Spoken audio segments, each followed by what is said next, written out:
సంక్రాంతి కోడిపందాల సమరానికి సర్వం సిద్ధమైంది. మనం ప్రస్తుతం కాకినాడ రూరల్ మండలంలో ఉన్నటువంటి ఒక పందెం బరి దగ్గర ఉన్నాయి.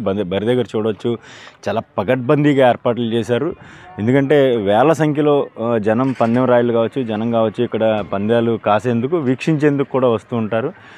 సంక్రాంతి కోడి పందాలు ఎలా జరుగుతాయనే ఉత్సాహం, ఆదుర్ద అయితే జనంలో కనిపిస్తూ ఉంటుంది. వీటిని చూసేందుకు ఎక్కువ మంది జనం వస్తూ ఉంటారు. వీళ్ళలో స్థానిక ప్రజాప్రతినిధులు కావచ్చు, స్థానిక ప్రజలు కావచ్చు వస్తూ ఉంటారు. వీళ్ళ కోసం ప్రత్యేకమైన ఏర్పాట్లు చేశారు. ఈ ఫెన్సింగ్ చుట్టూ ఏదైతే సెంటర్లో ఈ కోడి పందాలకు సంబంధించిన బరి ఉందో, ఈ బరి చుట్టూతో కూడా ఒక ఫెన్సింగ్ నిర్వహించారు.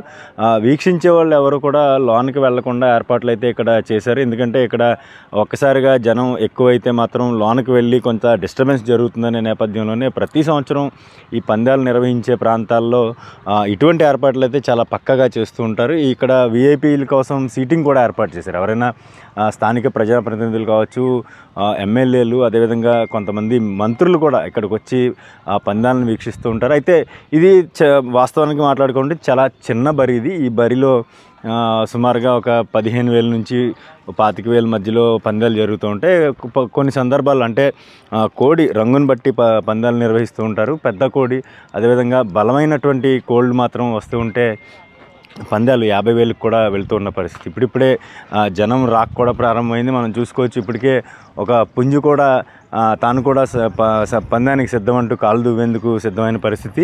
కాసేపట్లో ఇక్కడ కోడిపందాల సంక్రాంతి కోడిపందాల బెట్టింగ్ రూపంలో లక్షలు చేతులు మారేందుకు కూడా పూర్తిగా ఇక్కడ సన్నాహాలు చేస్తున్న పరిస్థితి కనిపిస్తోంది. మొత్తంగా చూసుకుంటే ప్రత్యేకమైన ఏర్పాట్లు చేశారు. ఇక్కడ చూసుకోవచ్చు, దూరంగా మనకు కనబడుతున్నటువంటి 2 టెంట్లలో కూడా పందాలకు వచ్చినటువంటి ఈ కోళ్లను అక్కడ పెడుతూ ఉంటారు. అక్కడ నుంచి మ్యాచింగ్ జరుగుతుంది. ముందు ఒక కోడికి ఫైటింగ్కి వాటికి ఒక మ్యాచింగ్ చేస్తారు. మ్యాచింగ్ చేసిన తర్వాత వాటి పందానికి ఎంత వాళ్ళు బెట్టింగ్ ఎంత కాసుకుంటున్నారు, బెట్టింగ్ ఎంత పెట్టుకుంటున్నారు అనేది కూడా చూసుకున్న తర్వాత అక్కడి నుంచి లోపలికి రావడానికి కూడా ఇక్కడ చూడొచ్చు. మనం బాక్సింగ్ రింగ్లోకి ఇద్దరు బాక్సర్స్ వెళ్ళేటప్పుడు ఎట్లాంటి బ్యారికేడింగ్ వేస్తారో అట్లాంటి ఫెన్సింగ్ కూడా ఇక్కడ కట్టారు. ఇక్కడ చాలా విచిత్రమైన కొత్త తరహా ఏర్పాట్లు చేశారని చెప్పుకోవచ్చు. ఈ ఫెన్సింగ్లో నుంచి లోపలికి ఇటువైపు నుంచి ఇలా బరిలోనికి వచ్చేలాగా కూడా ఏర్పాట్లు చేశారు. కోళ్ళు రావడానికి ఇక్కడ నుంచి బెట్టింగ్ నిర్వహించుకున్న తర్వాత ఆ పందానికి సంబంధించినటువంటి అమౌంట్ ఎంతైతే నిర్ధారించుకుంటారో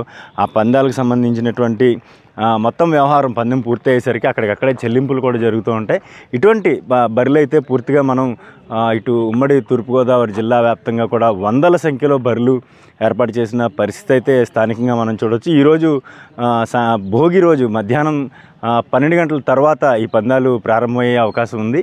3 రోజుల పాటు అంటే భోగి, సంక్రాంతి, కనుమ రోజు సాయంత్రం వరకు కూడా ఇక్కడ ఏర్పాట్లు చేస్తున్నారు. చూసుకోవచ్చు, మనం ఈ బరి మధ్యలో ఫ్లడ్ లైట్లు కూడా పెట్టారు. అంటే దీనికి సంకేతం ఏంటంటే రాత్రులు కూడా కొన్ని సందర్భాల్లో లేట్ నైట్ 10, 11, ఒకసారి అర్ధరాత్రి కూడా కొన్ని ప్రాంతాల్లో పందాలు నిర్వహిస్తూ ఉంటారు. వీటి కోసమే ఫ్లడ్ లైట్లు కూడా ఏర్పాటు చేసిన పరిస్థితి అయితే ఉంది. కొన్ని ప్రాంతాల్లో అయితే పందాలు జరుగుతున్నటువంటి మొత్తం ప్రక్రియను లైవ్ వీడియో రికార్డింగ్ చేసి వాటిని LED స్క్రీన్లపై ప్రదర్శించే విధంగా కూడా ఏర్పాట్లు చేస్తున్న పరిస్థితి అయితే తూర్పుగోదావరి జిల్లాలో ఉంది. కాకినాడ నుంచి నేను శ్రీధర్, ఐ డ్రీమ్ న్యూస్.